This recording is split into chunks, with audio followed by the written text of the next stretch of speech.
Yee yee yee, we're back. Crossing Queens, presented by Two Sides of New York. Getting right into things, so much Mets to talk about today.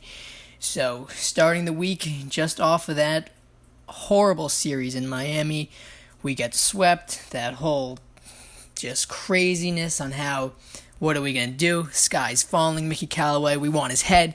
Get him off of here, and then Yoenis Cespedes falls into a ditch in his ranch and breaks both of his ankles. Just got the ankle surgery yesterday. He'll be out for the season. We didn't expect him to do anything this year. Honestly, even without this, I didn't expect him to even play. You know, they did say he was going to play, but I just didn't expect it. He's been a afterthought this entire season. And then things changed dramatically in a good way for the New York Mets. Oh my God, what a week it has been so far. So game one, Amed Rosario, he hits a bomb, and to lead off the game. And Ahmed's been looking good with the bat. I like what I've been seeing with him. He's been so clutch the entire season. It's just the defense. His defense has gotten better, but that's just the only weakness in his game. Alonso hits the bomb. What can you say about Pete Alonso? Dude pretty much has Rookie of the Year locked up. He's been amazing. Gomez, he did his part, drove in a couple runs, RBI double. And Wilmer Font, he did okay. And that's all we expect from him. That's all we're asking from him. Just do okay. Just keep us in the game, and hopefully our offense can put up runs for him, and which they did. So great job by Wilmer Font. He got the victory, and our bullpen shut it down. Our bullpen has been very good in May. Second best ERA in baseball in May, which is pretty incredible considering what we have and how throughout the entire season up until May, it's just been an underwhelming bullpen. So now game two, we're down a couple runs. J.D. Davis steps up to the plate and hits a go-ahead bomb. J.D. Davis has been great this year, and I don't know why he's not the everyday third baseman. He's a liability in left field. He's made some good plays, but we cannot have him in left field for the remainder of the season. It's just not going to go well. And I know we have injuries, but he should be playing third base. Todd Frazier, I know we need Todd Frazier to be playing right now because we're so injured. But going forward, once everybody comes back, once Cano comes back and McNeil comes back, we have to see J.D. Davis playing every day at third base because the kid is only getting better. He's a young guy. People forget that. He's not this washed-up veteran.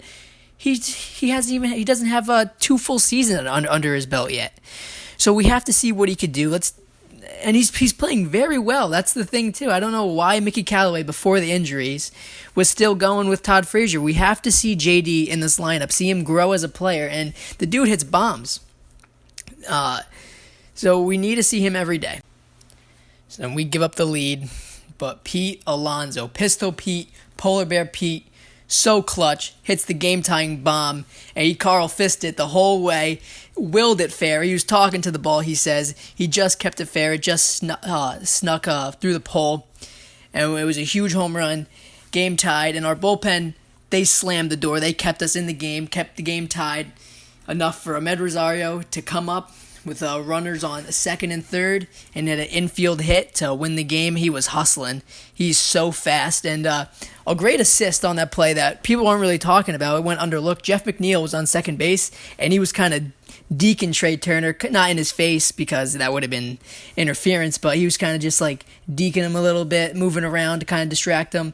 I think that had something to do with Ahmed beating that out, but either way, a great at-bat by Ahmed and hustling. That's what we got to do. I mean, we've seen Cano not hustle on some things, but looks like Ahmed, he's bringing it every game. Love to see it. Early in Game 3, Cano leaves with a hamstring injury. So now we're thin because McNeil, he's not playing. He's injured himself. So our lineup wasn't looking that great. We had some guys in there who at the beginning of the season, if you said that these guys were going to be playing, I would have said, oh no, that ain't good. But anyways, DeGrom, he pitched a great game. And it was another classic DeGrom game. Mets losing 1-0, can't get the offense going until the 8th inning, Juan Lagares, a bases clearing double to drive in 3 runs. We take the 3-1 lead, and then Rajai Davis steps in. First career at bat with the Mets. The guy had to drive an Uber from Syracuse to play the game. He didn't get into the 3rd inning. And he steps up, hits a 3-run bomb, a huge insurance run homer. It was just a great team win. We attacked the Nationals bullpen, which is an awful bullpen, by far the worst in baseball history, in my opinion. I've never seen a bullpen that's just this bad. Their ERA against the Mets this year is 13.56. That's just crazy. And now finally, Game 4 of the series. Steven Matz on the hill. He pitches 6 innings, allows 10 hits, and he only gave up 1 run. He struck out 7 batters. But to allow 10 hits and only give up 1 run, that's a heck of a game for Steven Matz. He bulldogged the entire game. He stuck in there. He got big outs with runners in scoring position. The Nationals had a runner in scoring position every inning against Steven Matz, and he only allowed 1 run. Great for Steven Matz. He's been terrific all year. Besides that one start in Philadelphia where he got rocked in the first inning, allowed 8 runs and didn't even get it out. Besides that game, he's been great all year, and he's looking like the ace that everyone thought he was going to be. So I'm really happy for Steven Matz. It was a back-and-forth game. We ended up taking the lead. It was 2 outs in the 8th inning. We had Robert Gsellman in, who has been doing very good. Mickey decided to keep him in when he said the day before that Diaz is available for 4-out saves.